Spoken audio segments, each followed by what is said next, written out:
consacré sa soirée aux massacres coloniaux, notamment le 8 mai 1945. Alors, les massacres du 8 mai, une date qui restera à jamais gravée dans la mémoire collective des Algériens, mais ces événements, diriez-vous, ne sont en fait qu'un épisode du long feuilleton des massacres coloniaux qui ont fait des millions de victimes. Alors un fléau dont l'humanité a payé le prix fort, car au nom d'une doctrine qui a fait de l'extension de sa souveraineté, sa raison d'être, des millions d'êtres humains se sont fait exterminer, spolier de leurs biens et dominés. Alors 70 ans après le 8 mai 45, beaucoup plus depuis 1830, beaucoup de questions restent posées en suspens autour des crimes coloniaux. Qu'est-ce qui a motivé cet acharnement de la France coloniale contre le peuple algérien? Pourquoi le colonisateur a choisi l'option des massacres? Les massacres expriment-ils la nature profonde du projet colonial et de quelle manière ont-ils été assumés par les puissances coloniales? Avons-nous suffisamment compris ce phénomène et l'ampleur et la nature aussi de ces massacres? Alors des questions et bien d'autres auxquelles nous essaierons d'apporter des réponses tout au long de cette soirée, de ce débat spécial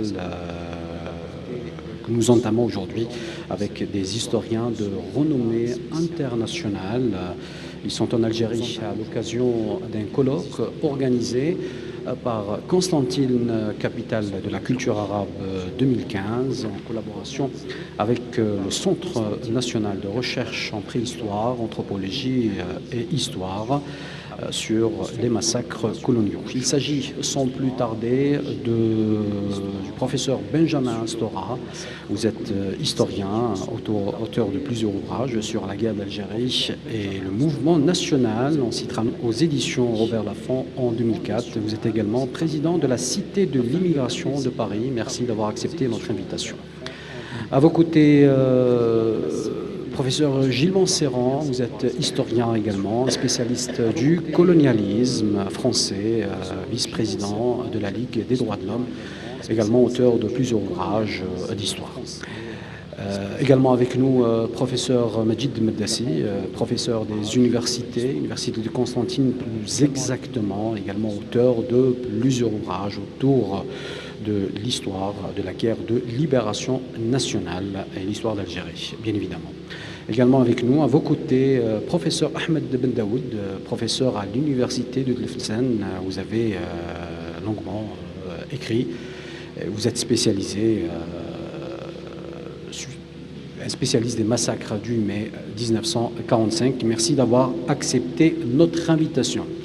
Un grand merci également au public qui est autour de ce débat aujourd'hui. La plupart sont des historiens et des chercheurs en histoire. Ils sont de différentes universités algériennes et étrangères. Ils ont accepté d'être avec nous ce soir pour ce moment important autour de notre thématique, les massacres coloniaux, avec un exemple édifiant, les massacres du mai 1945. Et sans plus tarder, je commence avec vous, professeur Majid Meddassi, en tant que président du comité scientifique qui a organisé donc ce colloque et choisi cette thématique.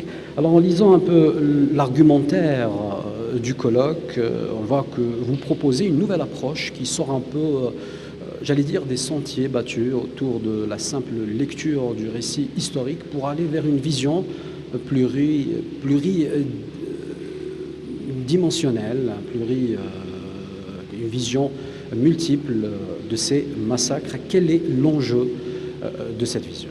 Tout d'abord, mes remerciements à la télévision algérienne qui a fait le choix de nous accompagner, et particulièrement aux amis de Canal Algérie qui sont extrêmement sensibles à la problématique historique en Algérie. Avant de revenir à votre question, je souhaite avoir, comme tous les Algériens ce jour-là, une pensée pour toutes les victimes anonymes de Ain Kbira, de Amoucha, de Kharata, de Guelma, de Sétif, de Gigel, de Béjaïa, et aussi avoir une pensée émue à la mémoire de Amissas Ibn Hamla, qui était une très grande voix, porteuse de la mémoire de mai 45 dans la région de Guelma. Pour revenir plus précisément à votre question, comme vous le savez, bon, la manifestation Constantine, capitale de la culture arabe, a ouvert depuis maintenant 3 semaines. Et dans le cadre de l'organisation de cette manifestation internationale, il existe un certain nombre de départements, dont le département colloque et congrès. C'est ce département-là qui a la charge de la mise en place des colloques. Il en a organisé un premier autour des élites algériennes et le mouvement de la réforme. Et avec le professeur Haché, qui est chef du département colloque et en même temps directeur de CNPRH, on a jugé important que Constantine, capitale de la culture arabe, marque l'anniversaire des massacres de mai 45. Bon. Et le marque de la manière la plus pertinente qui soit, c'est-à-dire en essayant de mettre en place les conditions d'un débat académique rigoureux et documenté. Et la première chose que je peux dire au moment où le colloque trouve sa vitesse de croisière, parce qu'il va se déplacer demain à Sétif, après-demain à Béjaïa, après avoir tenu une séance à Guelma hier et 3 journées de travaux à Constantine, c'est d'abord la qualité de ceux qui ont répondu favorablement à l'invitation du comité scientifique d'organisation, qui viennent d'un peu partout, qui viennent de Palestine, qui viennent de Tunisie, qui viennent du Cameroun, qui viennent du Sénégal, qui viennent de France, et bien entendu qui viennent des universités algériennes. Et la chose qui frappe au-delà du contenu des débats, c'est que ce colloque a permis de rendre plus visible l'existence très prometteuse d'une nouvelle génération d'historiennes et d'historiens en Algérie. Donc voilà très rapidement le cadre dans lequel nous avons travaillé. Sur le fond, effectivement, il faut rappeler que le colloque que nous avons proposé s'est assigné d'un point de vue éthique l'obligation de sortir et éventuellement de faire sortir notre opinion nationale de la posture incantatoire et victimaire. L'objectif aujourd'hui, c'est de passer à un cap qualitatif, c'est-à-dire de convoquer la connaissance avec les outils de la connaissance. À travers et de ce point de vue-là, de ce point de vue-là, il est important de rappeler que le générique des massacres coloniaux concerne les massacres de tous les processus coloniaux, quels que soient les pays qui ont été touchés. C'est le premier axe important de notre colloque. Le second axe important de notre colloque, ce sont les massacres coloniaux en Algérie. Et on a eu des témoignages d'une extrême précision sur les massacres du côté de Lorwat en 1852, sur les enfumades du Dahra, sur les massacres en 1956 du côté de Lancer dans la wilaya de Gigel. Et la troisième séquence de notre colloque, ça a été d'approfondir le regard et de croiser les regards sur les massacres de mai 45. En gros, voilà autour de quoi nous nous sommes rassemblés. Franchement, je pense avec beaucoup d'intérêt, beaucoup de plaisir et j'espère avec beaucoup d'efficacité. Alors pour rester toujours autour de ce point, je me tourne vers nos invités. Professeur Benjamin Stora notamment. Alors quand on parle, il est vrai que quand on parle de massacres coloniaux, on évoque le plus souvent le nombre de victimes. Aujourd'hui, des historiens, des chercheurs proposent une approche différente qui prend en considération d'autres disciplines, à l'instar de la sociologie, la psychologie, la psychanalyse aussi. Alors quel est l'enjeu de cette approche dans le processus de compréhension de ce phénomène ? Bien, comme ça a été dit déjà, l'enjeu, c'est non seulement d'établir un certain nombre de faits à propos de ces massacres, mais en précisant quand même que ces massacres ont réellement existé, que les faits sont connus. La question n'est pas de discuter s'il y a eu massacre ou pas. Je précise ça tout de suite, parce qu'il y a malheureusement des tentatives de réécriture ou de négation de l'histoire qui visent à ne pas considérer l'existence des massacres eux-mêmes. Donc le problème dans la discussion n'est pas de savoir s'il y a eu ou non massacre, il y a eu massacre, mais de déterminer effectivement les origines, naturellement, de cet événement, de cette séquence historique, tragique, particulière, de comprendre bien sûr la mise en rapport et la mise en relation entre ces événements, ces massacres, cette tragédie, et bien sûr la structure de la société coloniale de l'époque, bien entendu, et puis aussi de s'interroger sur la question du nationalisme algérien. Car il est évident que si ces massacres ont existé, c'est parce qu'il y avait la force d'un mouvement national. Et naturellement, les manifestants qui s'étaient manifestés, c'est le cas de le dire, en mai-juin 1945, même avant le 8 mai, même y compris dans des manifestations le 1er mai, l'ont fait parce qu'ils exigeaient la libération de leur leader politique, en particulier de Messal El-Hadj, qui était emprisonné, déporté. Donc il y a par conséquent la profondeur du mouvement national, la question de la structure de la société coloniale, et j'ajouterai également un élément de réflexion tout à fait décisif, qui est celui de l'environnement international. Car si, dans le fond, les Algériens ont pu manifester comme ils l'ont fait, en mai, 1er mai ou 8 mai 1945, c'est qu'ils avaient peut-être le sentiment aussi de s'adosser à une situation internationale, ne l'oublions pas, suite au débarquement anglo-américain de novembre 1942, qui étaient les promesses faites notamment par le président Roosevelt à la conférence d'Anfa avec le sultan du Maroc sur la possibilité ou non d'accession à l'indépendance politique pour les pays colonisés, contre la puissance coloniale française bien évidemment.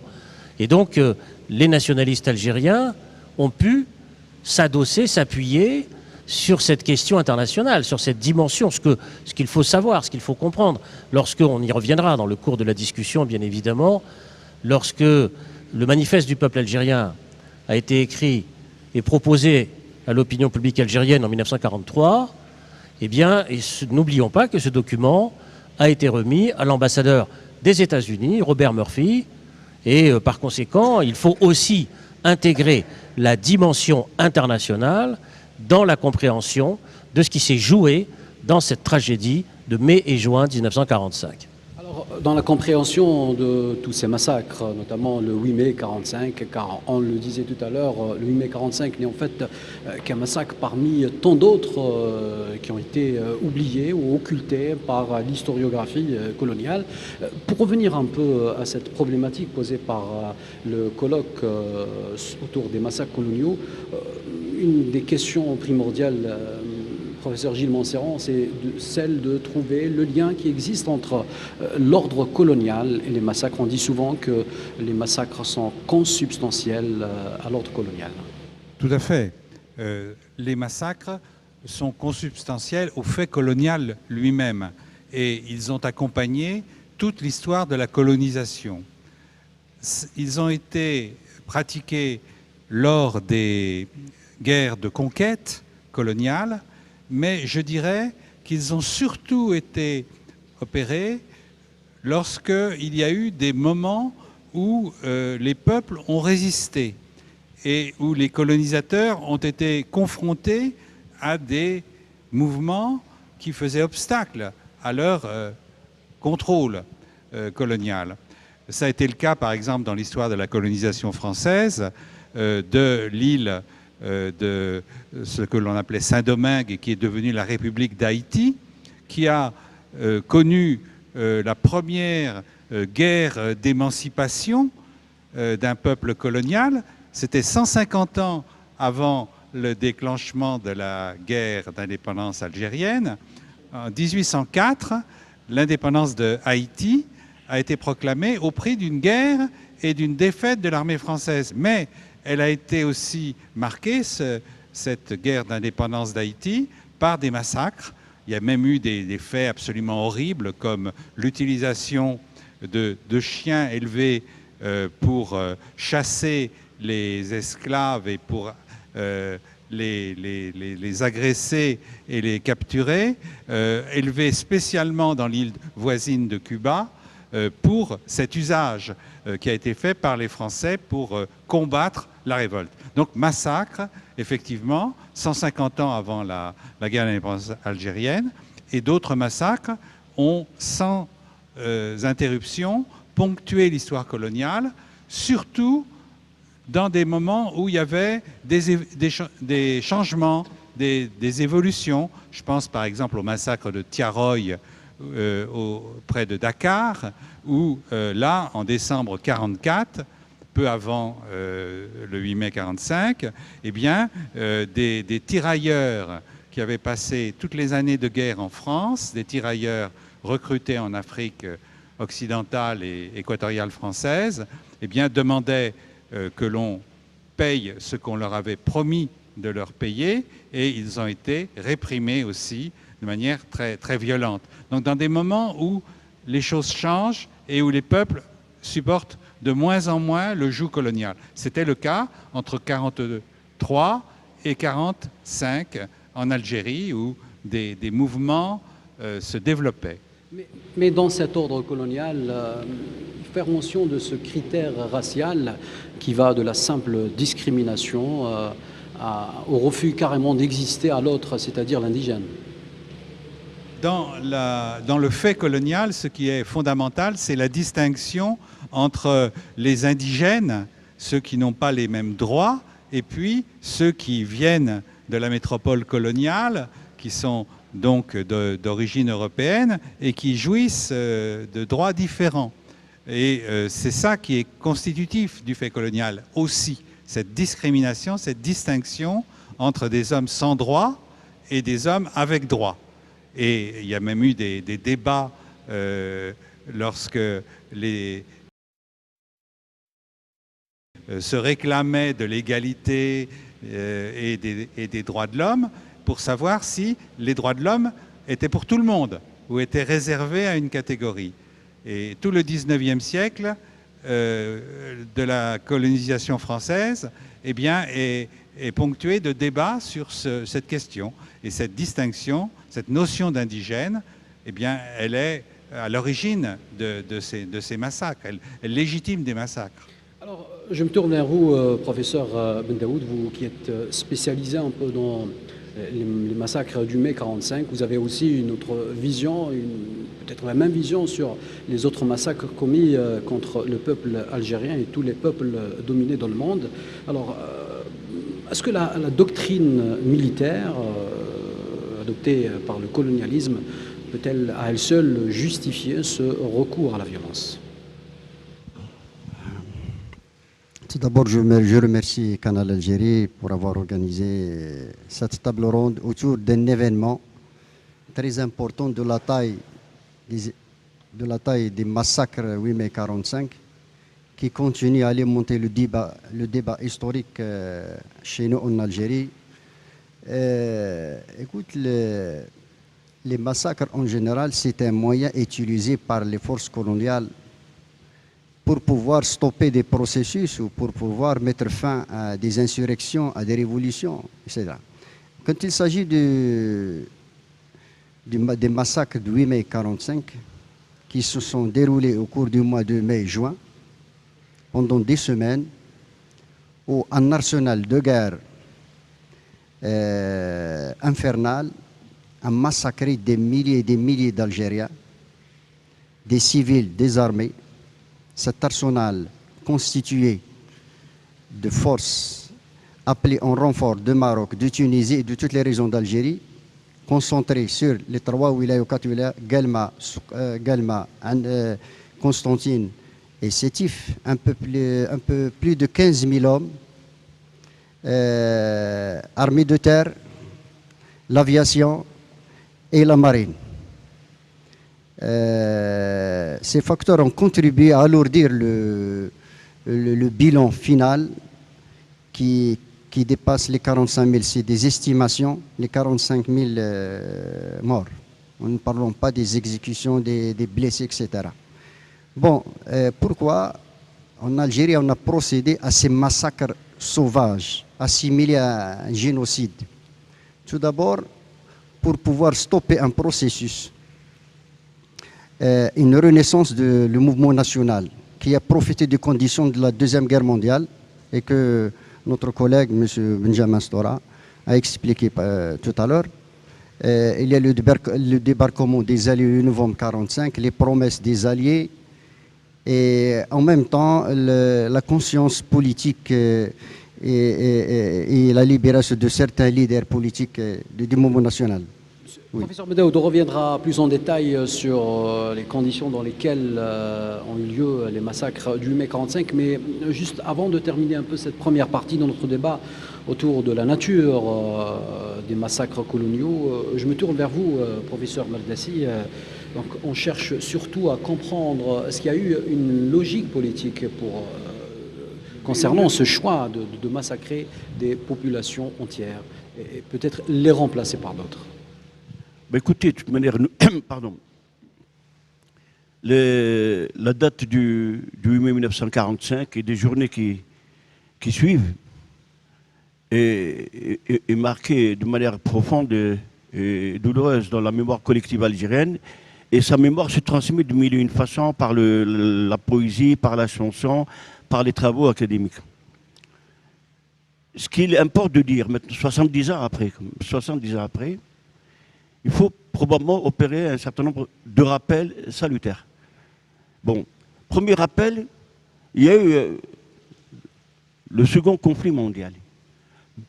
En nous basant sur les rapports de police qui sont consignés encore au niveau des archives algériennes, notamment au niveau des archives de Constantine, il y a un phénomène qui est important en sus de ce qu'a rappelé avec raison Benjamin Stora, c'est-à-dire le contexte international, les prises de position du président Roosevelt, la rencontre d'Anfa. Il y a le fait que les Algériens ont vécu un tournant psychologique, c'est la défaite de la...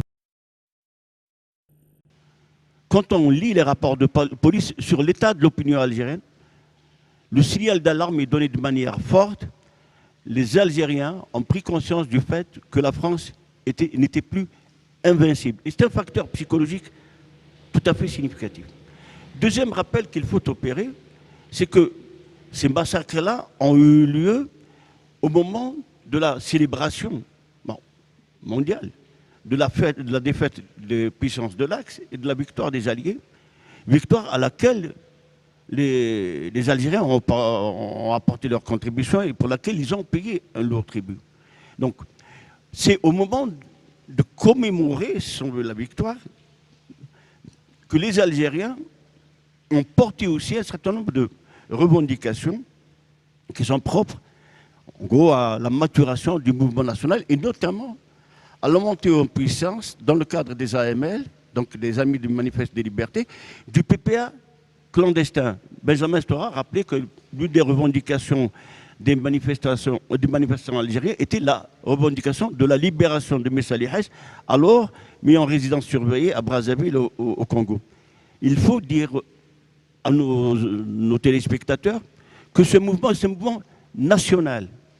Les manifestations à l'appel des AML se sont déroulées un peu partout en Algérie, et notamment, puisque nous sommes ici à Constantine, juste derrière nous, là où on est, il y a eu des manifestations qui ont été dispersées par la police française, mais il y a eu d'autres manifestations qui ont été réprimées à Saïda, par exemple.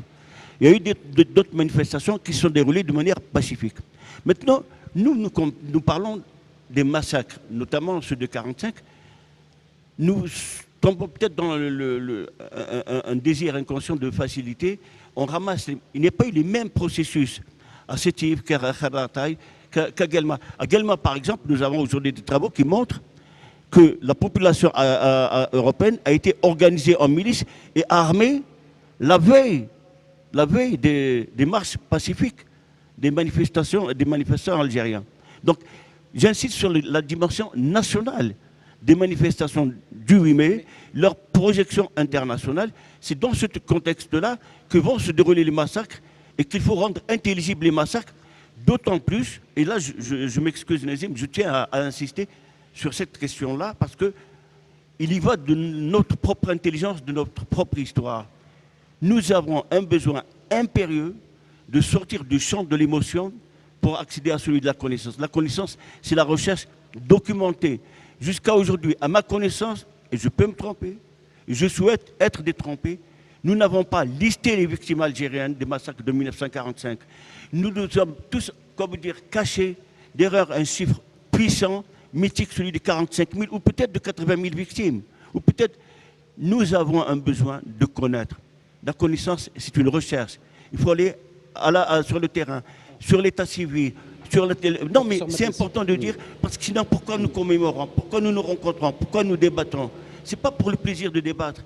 Il y a la rigueur du chercheur, mais il y a aussi le sentiment, comment dire, de la responsabilité éthique de l'intellectuel et de la recherche. Alors, vous avez parlé du 8 mai, les massacres du mai 45 qui ont été un tournant décisif dans l'histoire du mouvement national algérien. Alors, les conséquences du mai 45, professeur Benjamin Stora, certains affirment que le compromis tant recherché entre le peuple algérien et le colonisateur a pris fin avec ces massacres. Oui, bien sûr, il y a une situation nouvelle qui commence après mai-juin 1945, notamment par l'entrée en scène d'une nouvelle génération d'Algériens qui vont faire de la question de la lutte armée une priorité politique. Ce qui va obliger d'ailleurs la principale organisation politique, le PPA-MTLD, qui sera créé plus tard, le MTLD en 1946, à s'orienter vers la création d'une organisation paramilitaire comme l'organisation spéciale, et qui est le produit direct, en fait, de cette conscientisation qui s'est opérée à la faveur des massacres de populations civiles désarmées. Et donc la radicalisation est forte, radicalisation, bien sûr, dans la conscientisation du politique, bien sûr, mais il faut signaler également la radicalisation aussi du côté des populations européennes, car il ne faut pas oublier que la structuration, on a beaucoup parlé du fait colonial, ce n'est pas quelque chose d'abstrait. N'oublions pas que le régime qui est en poste, en cause dans les massacres, c'est le régime de Vichy. Ce sont principalement des pétainistes qui sont au pouvoir, disons, en Algérie, et qui avaient dicté un certain nombre de règles et de mesures très violentes, très dures, contre la population algérienne. Par exemple, à Zeralda, il y avait eu ce panneau très célèbre, interdit aux chiens, aux juifs et aux arabes.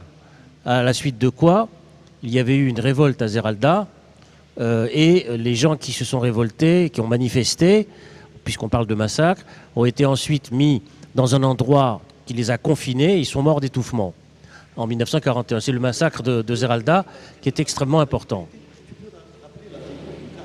Elle est importante. Il y a aussi, bien sûr, dans l'histoire du mouvement national, dans cette radicalisation qui s'opère, ceux qui vont choisir l'axe contre la décision, d'ailleurs, des principaux dirigeants du mouvement national, qui les ont désavoués, mais il y a eu cette tentation de s'allier, selon la formule consacrée, les ennemis de nos ennemis sont nos amis. Donc il y a eu un déchirement politique important. Donc cette radicalisation va recomposer le paysage politique dans l'après-45. C'était une conséquence logique de ce qui s'est passé après les massacres du mai 45. Donc cette radicalisation a été inévitable. Elle est inévitable parce que le sentiment qui prévaut dans la société, c'est celui du statu quo. C'est-à-dire qu'il n'y a pas la possibilité de sortir du blocage colonial en restant dans les mêmes considérations d'action politique. C'est-à-dire manifestations pacifiques, tracts, meetings de solidarité, etc. Et il y a le sentiment de plus en plus fort, notamment dans la jeune génération, qu'il faut peut-être changer de cap, qu'il faut peut-être s'orienter vers un autre type de fonctionnement politique. Ce qui va, comme on le sait, provoquer une crise, bien sûr, à l'intérieur de la principale organisation nationaliste dans les années 50, puis ensuite déboucher, bien sûr, sur le démarrage de la guerre d'indépendance algérienne à partir de 1954. Mais là, on rentre déjà dans une autre histoire, qui est celle, disons, d'une autre séquence tout à fait décisive. Ce qui est important, c'est la prise de conscience que, dans le fond, le statu quo est impossible, le blocage dans lequel vit la société est impossible. Et ça, c'est l'élément nouveau de 1945. Alors, vous avez parlé également de l'importance du mai 45 dans la réflexion autour de l'articulation de la lutte armée, car 2 ans après le 8 mai 45, c'est-à-dire en 1947, on a eu la création de l'organisation spéciale. Oui, bien sûr, c'est 2 ans plus tard.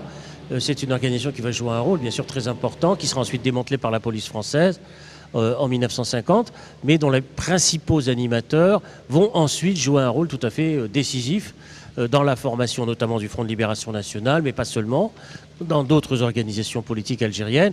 Donc il y a aussi, il faut signaler aussi bien sûr, l'entrée en politique de toute une série d'écrivains, d'intellectuels, d'étudiants qui entrent en politique, qui s'orientent vers le nationalisme. Donc il y a la fin, disons, de la tentation dite de l'assimilation. Ça, c'est aussi la fermeture, la fin d'une période qui avait été inaugurée notamment dans les années 1920-1930, la question de l'assimilation, c'est-à-dire la revendication de l'égalité des droits, qui avait été formulée d'ailleurs à cette époque-là par Abbas dans son livre Le Jeune Algérien en 1931. Là, on peut dire qu'à partir de 1945, c'est la clôture d'une séquence et l'ouverture, disons, d'une autre séquence, et donc la fin de la stratégie politique de la conquête d'égalité ou de l'assimilation pour arriver, bien sûr, de manière nette à celle de l'indépendance politique qui avait déjà été formulée d'ailleurs en amont, bien entendu, dès les années 20, notamment par l'étoile nord-africaine, etc. C'est ce que vous appelez un outil de mémoire dans la trajectoire du mouvement indépendantiste? Excusez-moi, pardon, j'ai pas... C'est ce que vous appelez un outil de mémoire dans la trajectoire du mouvement indépendantiste? Les outils de mémoire dans la trajectoire du mouvement indépendantiste, c'est la formation d'un parti politique. C'est-à-dire l'organisation, le fait de s'organiser et donc d'entretenir la mémoire de ce qui s'est déroulé en 1945. Il faut savoir que la première brochure politique du MTLD, dès 1946, porte précisément sur mai-juin 1945. C'est-à-dire que la question des massacres, de Sétif, Guelmah, Khalata, etc., va devenir effectivement un outil politique mémoriel puissant dans la formation et dans l'éducation, dans la pédagogie politique, pratiquement pendant toute l'histoire ensuite des années 47, 50, et y compris pendant la guerre d'indépendance algérienne et y compris après l'indépendance de l'Algérie. C'est-à-dire que c'est une séquence politique qui n'a jamais été véritablement oubliée. Ça, au contraire, c'est un élément constitutif, mémoriel du point de vue du combat politique. Alors, la revendication a été celle de tout le peuple algérien, professeur Gilles Montserrand, mais la répression s'est concentrée surtout autour des villes de Sétif, Guelmah, Khalata. Pourquoi? Pas seulement sur ces villes, sur toute la région, puisque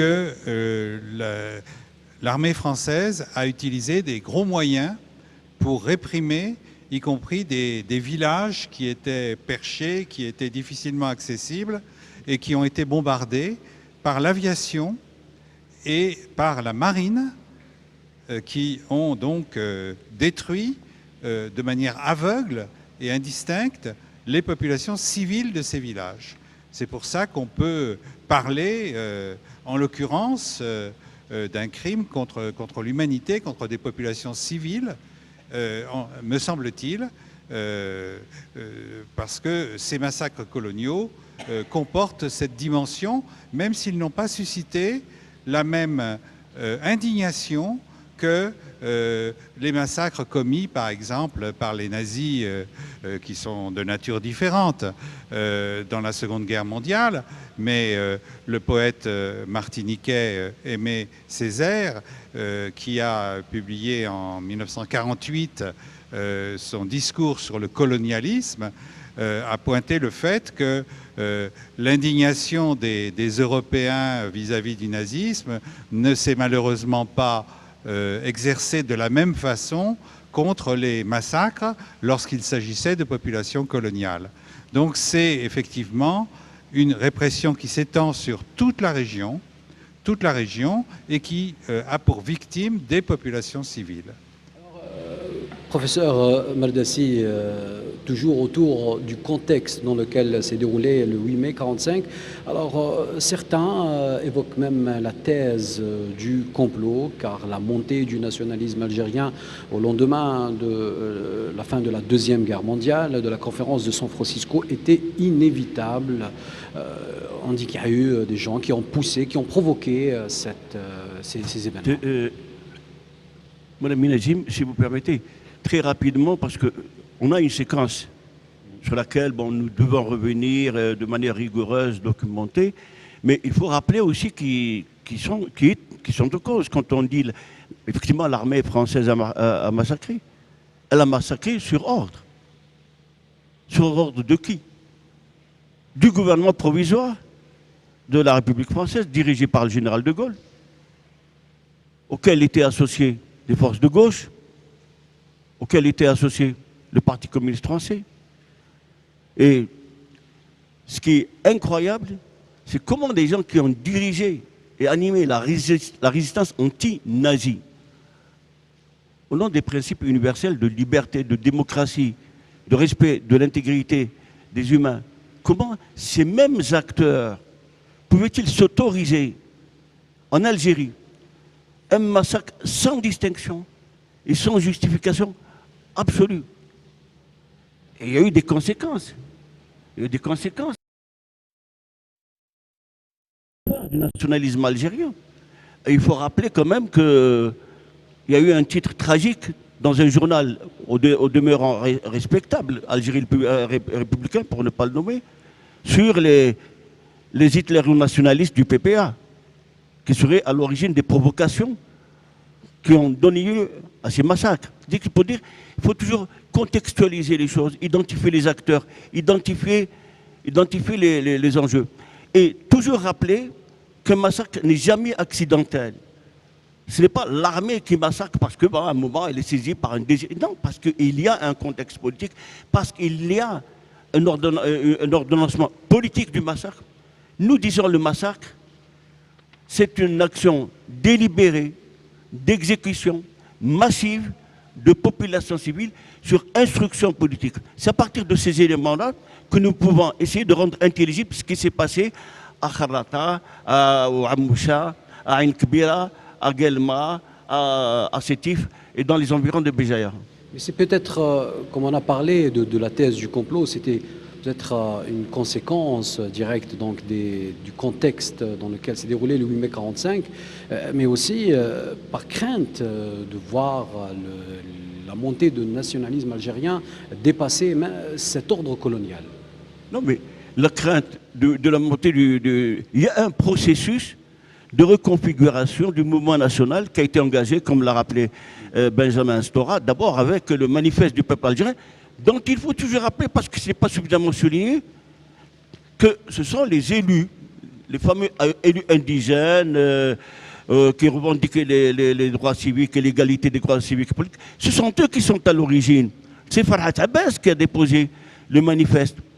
Et dans ce manifeste-là, il est important de dire, de revenir sur ce qu'on appelle, les historiens appellent le fameux codicile du PPA, qui a été imposé par Lamine Debarine, qui était à l'époque le secrétaire général du Parti du peuple algérien. Ces éléments-là sont des éléments importants et qui rendent intelligible la création, un an plus tard, de l'association des Amis du Manifeste des Libertés. Les AML, qui allait être le cadre d'une mobilisation populaire sans précédent en Algérie, et qui est le fait principalement des militants du PPA, des cadres du PPA, qui ont été encouragés à entrer massivement dans les AML. On peut dire d'une certaine façon, avec bien sûr la part des nuances, qu'en 1945, les AML étaient quelque chose, quelque part, comme une manière de couverture politique de la montée en puissance du PPA. Il faut aussi juste rajouter une chose, la montée en puissance du PPA, qu'on a peut-être un peu de manière caricaturelle, implantée essentiellement dans les compagnies algériennes. Le PPA, à ce moment-là, existait dans les centres urbains, comme Constantine. Quand on fait une sociologie politique du personnel militant de Constantine, on se rendra compte avec étonnement de la montée en puissance, dans ces années 40, du militantisme indépendantiste dans une ville comme Constantine, qui était réputée une ville plutôt adossée aux idées de liberté, de démocratie et de débat. Le PPA avait une présence importante à Constantine et dans d'autres régions du pays. Donc, c'est ce cadre-là qui fait qu'effectivement, à l'appel des AML, les Algériens sont sortis, et un peu partout en Algérie. C'est pour cela que, même si nous devons revenir au massacre, c'est pour les rendre intelligibles. C'est-à-dire, qui est mort en 1945? Combien ont été tués? De quelle manière? Dans quel village? Dans quelle maison? Dans quelle famille? Ce travail-là n'a pas été fait. Ce travail-là nous est indispensable parce que ce travail-là va nous permettre de passer d'une mémoire douloureuse à la connaissance de notre histoire. C'est pour ça qu'il faut toujours insister sur cette nécessité. Et votre message est passé, professeur Merdassi. On essaie de comprendre un peu ce qui s'est passé le 8 mai 45. Avant le 8 mai 45, on parlait tout à l'heure de la montée du nationalisme algérien, du mouvement national algérien, au lendemain donc, de la fin de la Deuxième Guerre mondiale, de la conférence de San Francisco. Il y a aussi un événement très important, c'est le discours de Gaulle à Brazzaville le 30 janvier 1944, qui a été suivi aussi par les réformes fameuses, ce qu'on appelait des réformes d'ailleurs, le 7 mars 1944. Monsieur Ben Daoud. Effectivement. Est-ce qu'il y a un lien entre ces deux événements? On ne peut pas expliquer les événements qui ont donné lieu au massacre 8 mai 45 en dehors du contexte historique, d'un contexte historique. Tout d'abord, les événements, les manifestations du 1er mai n'ont pas commencé le 8 mai. C'était le 1er mai. 1er mai à Algérie. Et le drapeau algérien n'a pas été exhibé ou arboré le 8 mai. C'était le 1er mai. Donc, le 1er mai, c'était un début. C'est un début parce que des Algériens ont manifesté à Alger, à Constantine et dans plusieurs villes algériennes, pour s'exprimer politiquement. Donc, ces événements qui ont commencé le 1er, non pas le 8, le 8 c'était le summum. C'était les Algériens qui ont décidé de manifester indépendamment de la CGT, des communistes, etc., en exhibant le drapeau algérien et en levant des mots de leur propre mot d'ordre. Voilà. Bon, maintenant le contexte historique dans lequel se sont déroulés ces événements a influé sur le cours des choses, le développement de ces manifestations. Et le discours de Gaulle de 1944, et puis les réformes de 7 mars 1944, bien sûr, ont donné de l'espoir, que ce soit ici, ou que ce soit chez nous, en Algérie ou au Maroc, même au Maroc. On donnait de l'espoir ou de la déception? Pardon? On donnait de l'espoir ou de la déception? Je crois qu'ils ont donné de l'espoir aux Algériens, parce que c'était des réformes. Toute réforme donne lieu à un espoir. Bon, mais par la suite, il s'est avéré que ces réformes ont été dépassées. La conjoncture historique chez nous a tellement évolué et la maturation politique du peuple algérien a atteint un degré qu'il faut passer à une étape supérieure.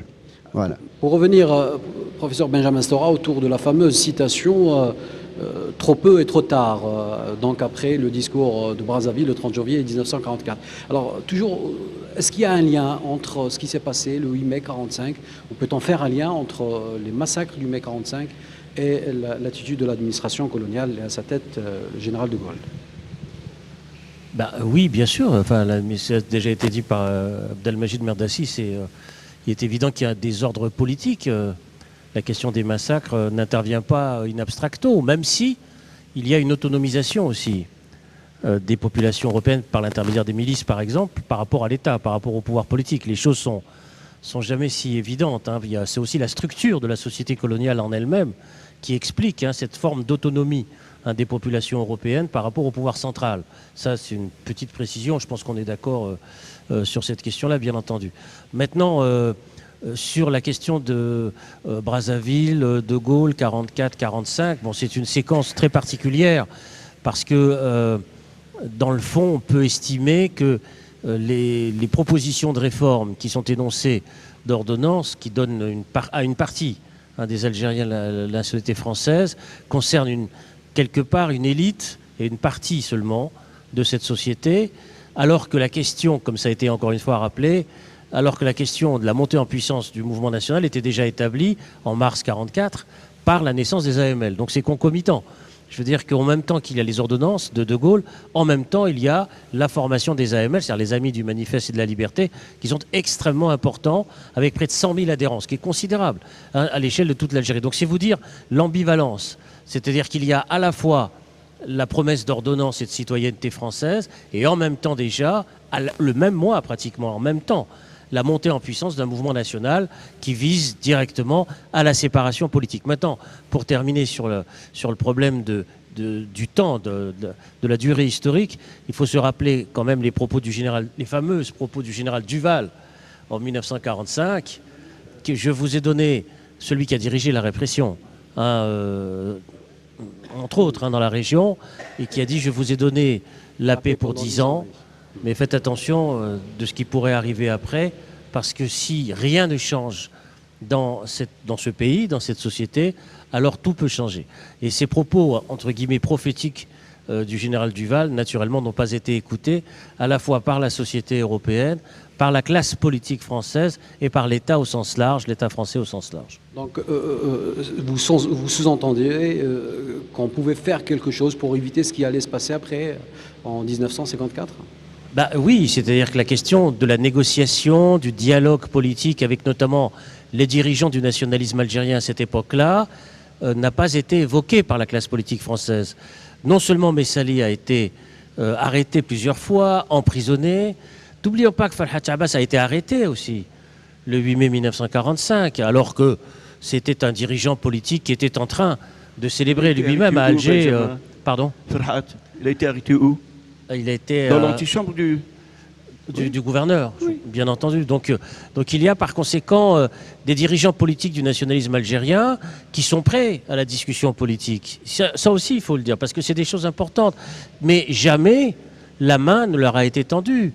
C'est-à-dire qu'il y avait cette sorte de mépris. Il faut savoir que Abbas a été reçu pour la première fois par un président du Conseil pratiquement 9 ans après les massacres de Sétif. Messali n'a jamais été reçu par un responsable politique au très haut niveau de l'État français. C'est-à-dire que les négociations, les dialogues, les discussions politiques possibles avec les dirigeants du nationalisme algérien n'ont même jamais été envisagées par la classe politique française pendant toute cette période-là. Ce qui n'était pas le cas et la volonté politique de ces dirigeants qui, eux, étaient prêts, disons, à débattre de toutes les options politiques possibles par rapport à ce qui se passait dans leur pays, notamment après les massacres. Donc c'est aussi cette chance qui a été ratée d'une discussion et d'un dialogue politique possible dans les 10 ans qui ont suivi entre 1945 et 1955-1954. Donc pour résumer un peu tout ça, c'est une sorte d'incompréhension de la part de l'administration coloniale ? Il y a un blocage qui est du fait surtout du lobby colonial, avec une certaine autonomie de ce lobby colonial par rapport même aux instances gouvernementales françaises. C'est pour ça que c'est compliqué de voir ce rapport de pouvoir. Et on a vu à la fin de la guerre d'indépendance algérienne un divorce s'opérer entre ces extrémistes de la colonisation avec l'OAS et le gouvernement français. Donc ça ne marche pas toujours ensemble. Il y a des gens qui veulent pousser davantage. Et les milices d'André Akhiari à Guelma et dans sa région sont une sorte de préfiguration de l'OAS, les milices européennes qui ont pratiqué ces massacres, ces milices civiles. Donc, de ce sous-préfet de Guelma qui avait organisé donc, le massacre. Donc, il y a une certaine autonomie. Cette séquence 45-54 est importante parce que c'est une prise de conscience de nombreux Algériens de l'impossibilité de surmonter ce blocage. Et il faut citer le nom de Kateb Yassine, qui est jeune lycéen à ce moment-là et qui, emprisonné, découvre à la fois le peuple algérien et en même temps comprend la nécessité de passer à une guerre de libération inévitable. Par ailleurs, je crois qu'il faut aussi dire que dans cette séquence, avec la création de l'OS en 1947, il y a une certaine crise et même une certaine faillite.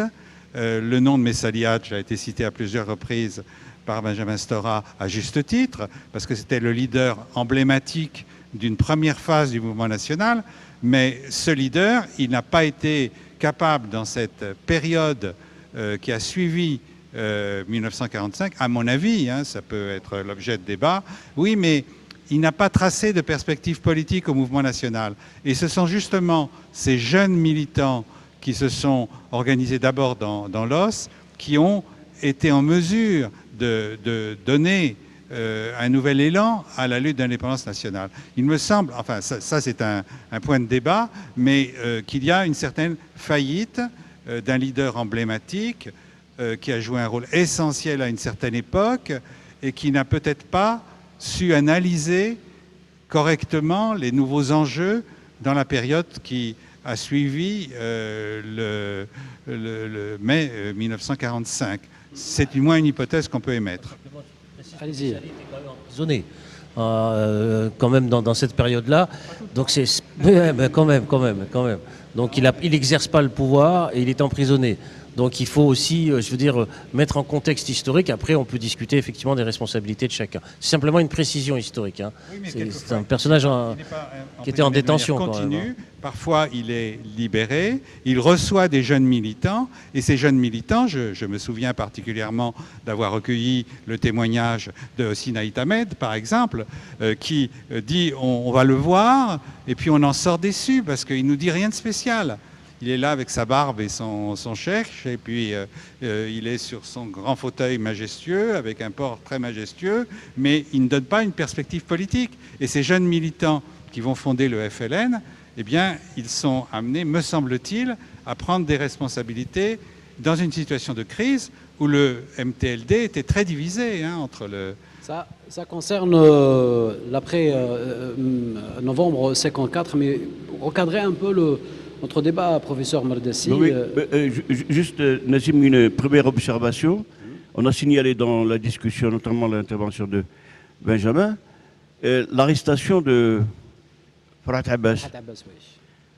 Et une quinzaine d'années, par le professeur Agent, si ma mémoire ne me trompe pas, qui est connu aujourd'hui comme étant le testament de Farhat Abbas. C'est un moment clé de la pensée politique nationale. C'est une évaluation de la question des origines de la violence et de la pertinence de la violence comme réponse aux enjeux politiques. C'est important de rappeler parce qu'en fait, ça fait partie de l'histoire réelle. Maintenant, dans notre imaginaire de citoyens algériens, au-delà des obligations de la recherche, bien entendu, nous sommes portés par ce désir absolu de filiation directe entre 1945 et 1954. Mais entre 1945 et 1954, il y a une séquence historique lourde et complexe. Bon, juste pour revenir, dans les conditions dans lesquelles Messa Haj retourne à l'activité politique, je pense à la fameuse réunion de Bozela de 1946, mais Messa Haj, c'est lui qui est venu porteur du projet de fondation d'une stratégie légaliste au lendemain des massacres. Et le paradoxe de la situation, c'est que la direction du PPA, donc de l'époque, globalement a suivi les recommandations et les orientations de Messa Haj, à l'exception de Hossein Lahouel, qui allait par la suite être imposé comme l'archétype du centralisme réformiste et plus ou moins, je veux dire, défaitiste. Bon, ça fait partie de notre histoire. Maintenant, il faut revenir sur cette histoire-là. Il y a la part du mythe et il y a la part des processus réels. Effectivement, dans le cadre du mouvement de renouvellement des générations militantes, il y a des générations qui sont nées du choc des massacres et qu'on va effectivement retrouver d'abord dans les rangs du MTLD, très souvent d'ailleurs dans les rangs du PPA.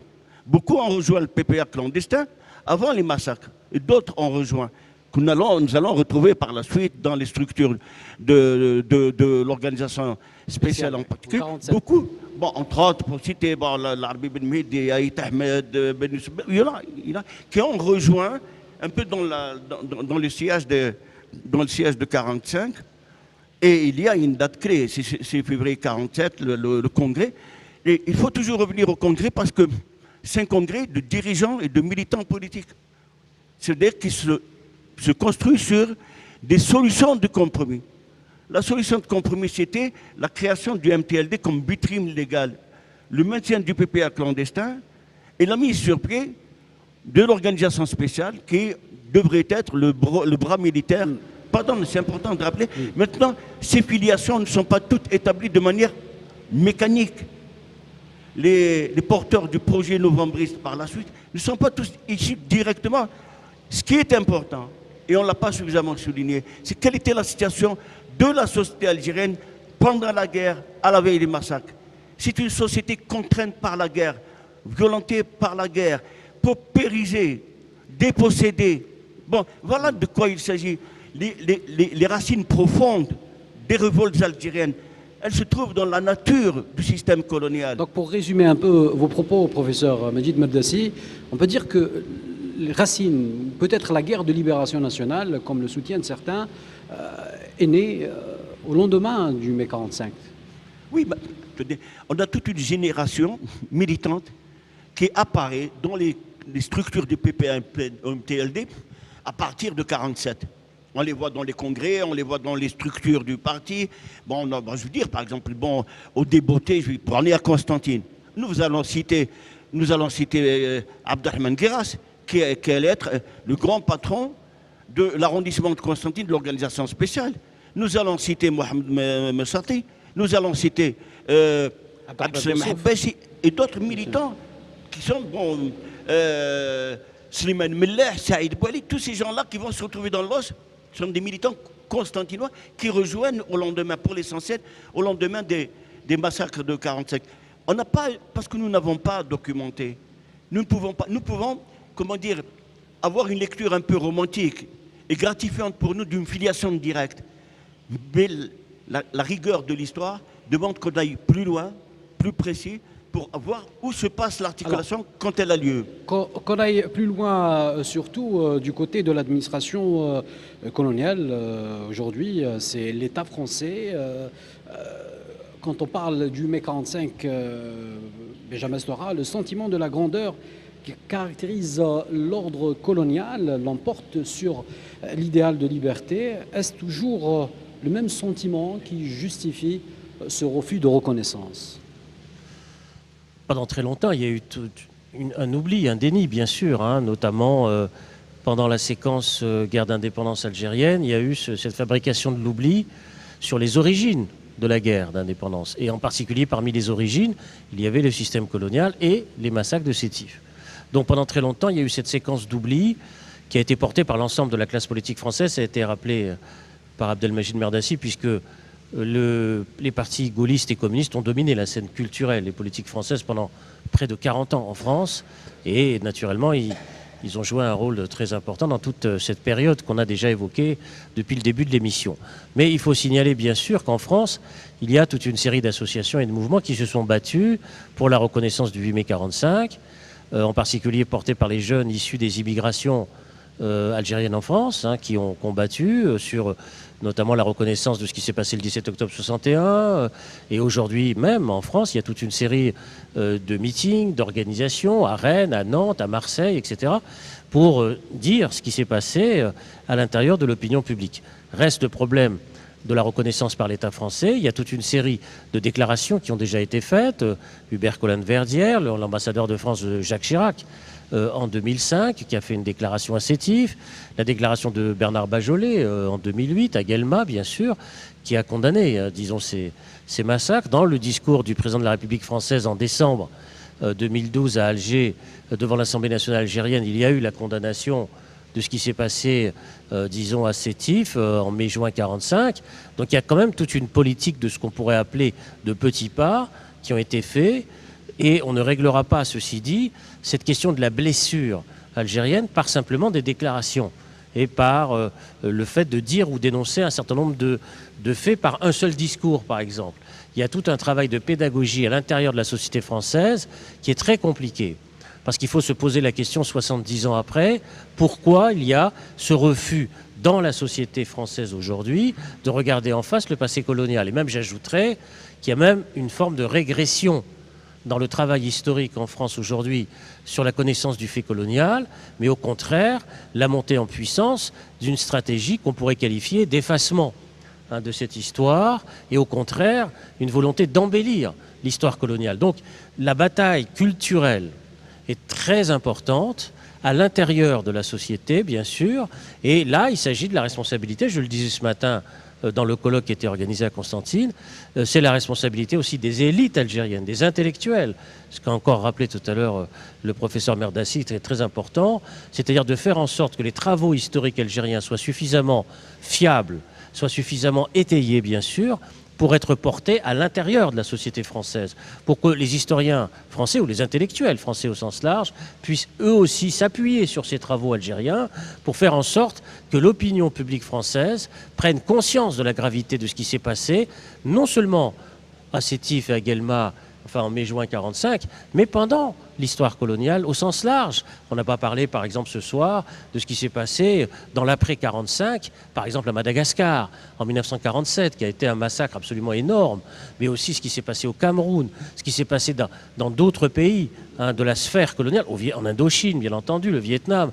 Donc il faut élargir, disons, le point de vue et faire en sorte que cette société aujourd'hui puisse regarder ce passé, alors que en grande partie, elle continue de fonctionner dans une sorte de déni ou d'occultation de ce passé colonial. Est-ce qu'on peut parler aujourd'hui, même si on a attendu 60 ans après, c'est-à-dire en 2005, on a constaté les balbutiements de ce qu'on peut appeler, peut-être pas une reconnaissance, mais on parle du 8 mai 45, des massacres du 8 mai 45 sans tabou. Est-ce qu'on peut parler d'un retour progressif à la conscience collective? Je reste avec vous, Benjamin Stora, et on passera à... C'est ce que j'ai dit. Moi, je ne veux pas répéter ce que je viens de dire. Il y a eu à la fois toute une série de déclarations. Jusqu'où peut aller justement ce retour à la conscience collective? Retour à la conscience collective. Conscience collective. Française? Oui. Je sais pas. Je dirais, en ce qui me concerne, que la France est un petit peu, la société française est un peu à la croisée des chemins sur cette question coloniale. Ou bien la reconnaissance, ou bien le déni qui continue. Et à certains moments, on a vu la volonté de déni s'affirmer au moment de la loi sur la colonisation positive en 2005, il y a 10 ans. Et puis, il y a eu une réaction, une forte réaction. Les recherches universitaires sur la colonisation se sont considérablement développées d'un seul coup pendant plusieurs années. Et aujourd'hui, on a plutôt des signes d'un pas en arrière, avec à l'extrême droite des choses comme on l'a vu dans la ville de Béziers, un maire qui change le nom d'une rue pour donner le nom d'un officier du putsch des généraux de 1961. Donc on a des tendances contradictoires. Il y a des gens qui poussent à aller plus loin dans la reconnaissance, et c'est notamment le cas des associations qui ont marqué ce 70e anniversaire par des rassemblements dans plusieurs villes de France, des conseils municipaux aussi. Le Conseil de Paris a voté un texte en faveur d'une reconnaissance. La ville de Nanterre, qui est aussi un foyer de l'immigration algérienne très, très ancien, ce qui fait partie de son histoire, a voté aussi un texte dans ce sens, demande de reconnaissance. Donc, il y a une croisée des chemins. Où est-ce qu'on va passer à droite ou on va passer à gauche? Vers la reconnaissance ou vers le déni qui se prolongerait? À mon avis, à terme, on connaît la réponse. La reconnaissance est inévitable.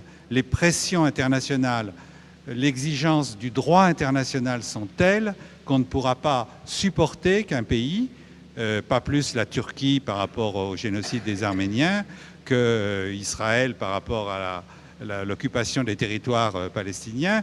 Bon, c'est un problème moins d'histoire, là, en l'occurrence, mais je pense que la France devra reconnaître ce que la colonisation contredisait de ses propres principes et des principes du droit et des droits de l'homme.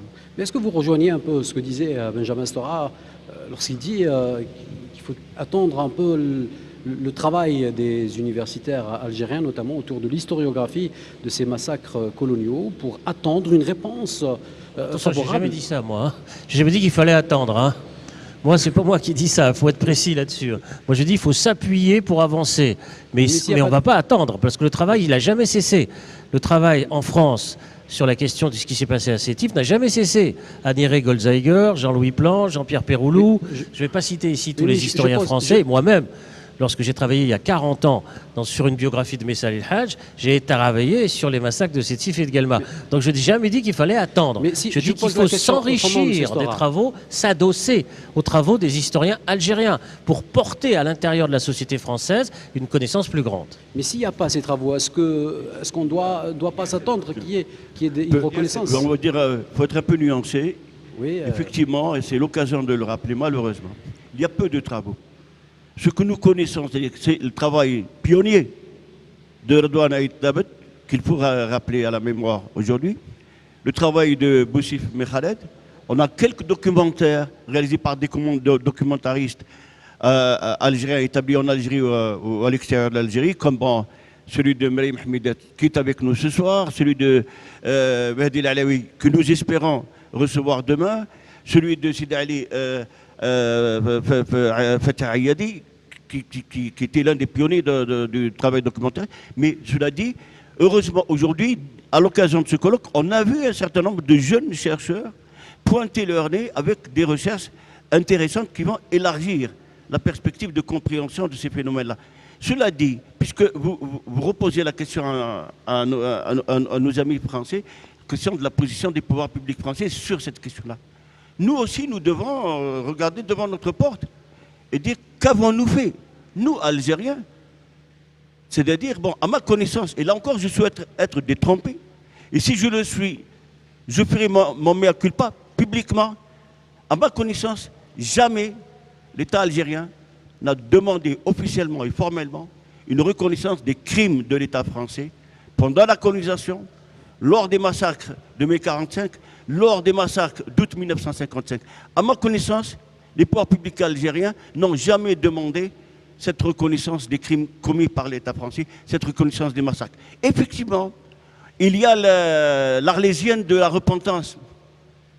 Et il faut peut-être que, quelque part, nous soyons un peu plus responsables par rapport au caractère tragique de cette mémoire-là, et qu'on cesse d'utiliser les massacres, notamment de mai 1945, comme un chiffon rouge dans la régulation des rapports entre les pouvoirs publics algériens et les pouvoirs publics français. L'Algérie est un État souverain, indépendant, qui a payé le prix, le tribut de l'indépendance. Donc elle est en capacité de porter les souffrances du peuple algérien, de les exprimer dans les formes requises. À ma connaissance, la seule demande adressée par un gouvernement algérien aux autorités françaises, c'est celle de la restitution des archives algériennes. Et les autorités françaises, jusqu'à présent, ont refusé de répondre positivement à cette demande. À mon avis, le chemin est extrêmement long, parce qu'il faut dire ce qu'il en est. La société française, à l'exception des élites éclairées et des chercheurs, et notamment des historiens qui sont l'honneur de la recherche française, la société française, les élites françaises, les pouvoirs publics français sont dans une logique, je veux dire, quasi criminelle de déni de leur responsabilité en Algérie, en Tunisie. Ils ont massacré en 1961 à Bizerte. Au Cameroun, ils ont massacré dans les montagnes du Nord Cameroun. Au Sénégal, ils ont massacré. Au Madagascar, la France a massacré. Il est très difficile de concilier la réalité des faits de l'histoire avec le discours humaniste et droit de l'hommisme sur les vertus de la République, les vertus des droits de l'homme, de la liberté, de l'égalité, de la fraternité. Moi, je prie pour que la République française se mette en conformité avec les principes dont elle se réclame et qu'elle ait le courage de reconnaître qu'effectivement, la République française a été criminelle en Algérie. Elle a été criminelle dans le Maghreb, elle a été criminelle en Asie, elle a été criminelle en Afrique. Ce n'est pas faire insulte ni injure, c'est convoquer les faits de l'histoire, sortir du déni. Et nous, je ne crois pas que nous sommes un peu dans une manière de position passéiste. Nous observons le mouvement des idées et les collègues français ont bien raison de nous mettre en garde parce qu'ils sont en train de nous mettre en garde en disant « Faites gaffe, ce qui s'annonce risque d'être encore plus tragique que ce qui a précédé ces derniers temps. » Allez-y, M. Bendaoud. Dans le même ordre, je crois que pour mieux baliser le terrain, qu'il vaut mieux donner la priorité à la recherche historique. C'est prendre en charge ce fait historique aussi important, mettre les moyens à la disposition des chercheurs algériens pour pouvoir étudier dans la sérénité et le calme ce dossier. Et je crois qu'il y a une tendance actuellement dans le sens d'instrumentaliser ce fait historique aussi important. Et je crois que c'est un faux débat. Franchement, moi, en tant qu'universitaire, je crois que tout d'abord, il reste beaucoup à faire. Il faut étudier au point de vue historique ce fait qu'il y ait les massacres, que ce soit les massacres de 8 mai 1945 ou tous les massacres perpétrés par le colonialisme en Algérie ou ailleurs. Donc, il faut aider les chercheurs, il faut doter les laboratoires de recherche, mettre à leur disposition les moyens, que ce soit les archives, la documentation, afin qu'ils peuvent accomplir convenablement leur tâche, c'est-à-dire de reconstruire les faits et prendre en charge tous les détails relatifs à cet événement. Voilà, et merci. Il ne reste pas beaucoup de temps, peut-être un tour de table avant de refermer notre débat. Je commence avec vous, Benjamin Stora. Bah écoutez, il faut espérer que les travaux historiques se poursuivent sur cette période tragique de l'histoire algérienne intérieure, bien sûr. Espérer bien sûr que les pouvoirs publics françaises avancent davantage vers la reconnaissance de ce fait historique tragique, bien entendu. Et puis espérer aussi, comme ça a été dit, bien entendu, que les travaux universitaires algériens de toute grande qualité soient produits, notamment sur les listes de victimes, notamment village par village, notamment à l'intérieur des villes, au niveau de l'espace urbain. Donc tous ces éléments, à la fois de travail historique et de reconnaissance politique, peuvent s'accomplir dans un même mouvement, dans un même processus. Et ce 70e anniversaire et le colloque qui s'est tenu à Constantine et dans d'autres villes, eh bien, est un signe encourageant du travail historique précisément pour les années qui viennent. Oui, il faut un développement du travail historique. Et le travail historique implique le croisement des regards des chercheurs de différents pays. Je trouve très positif que lors de ces colloques à Constantine et dans les autres villes, des chercheurs de différents pays soient venus apporter leur contribution, venant des États-Unis, du Sénégal, du Cameroun ou d'ailleurs, ou de Palestine. Et donc, il faut que les regards soient croisés. Il faut que les collègues travaillent ensemble. Ils le font déjà. Donnons-leur les moyens de le faire davantage. Merci Nazim. Je renouvelle mes remerciements aux amis de Canal et à la télévision nationale de participer, d'accompagner ce colloque, dont je peux dire sans exagération qu'il a été de très très belle qualité. Et ma conclusion ne portera pas forcément sur nos travaux. Je voudrais dédier la qualité du travail opéré par toutes les jeunes filles, pour les jeunes gens qui sont venus à travers l'Algérie, tous les amis qui sont venus de Palestine, du Cameroun, du Sénégal, de Tunisie, qui sont venus porter ce colloque. Je voudrais dédier la qualité de ce travail à Constantine, capitale de la culture arabe, parce que c'est elle qui nous a donné l'occasion de nous rassembler, de discuter de manière rigoureuse. Et j'adresse un message fraternel à tous qui nous reçoivent à partir de Constantine. Je leur dis, il ne faut pas désespérer de Constantine. Et ne pas désespérer de Constantine, c'est ne pas désespérer de l'Algérie. Merci. Monsieur Bendaoud. Je remercie Canal Algérie. Je crois que le colloque international sur le massacre de 8 mai 1945 à Constantine, dans le cadre de Constantine, capitale de la culture arabe, a donné un nouveau souffle au débat autour de la question historique relative au massacre 8 mai 1945. J'espère que ça continue en organisant d'autres colloques et en incitant les groupes pluridisciplinaires, parce que écrire l'histoire des massacres de 8 mai 1945 n'est pas l'affaire des historiens, mais les anthropologues, les sociologues, et pourquoi pas d'autres sphères. Et ce souffle doit continuer et il reste beaucoup à faire. Voilà.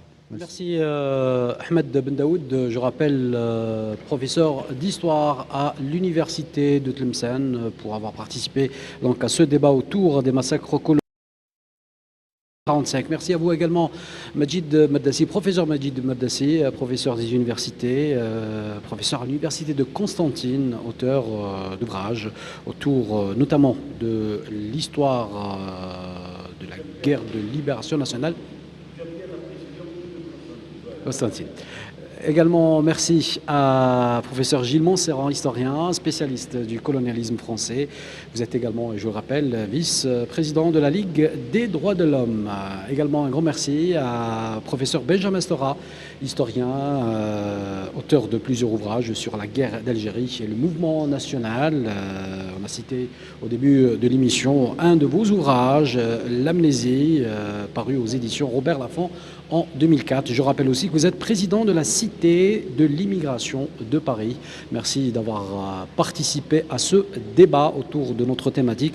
Merci également à tous les chercheurs universitaires venus des différentes universités d'Algérie et de l'étranger aussi, d'avoir participé à ce débat avec nous sur Canal Algérie. Merci à vous également, madame, monsieur, de nous avoir suivis en espérant vous retrouver jours prochains pour d'autres thématiques. Je vous dis au revoir et bonne soirée.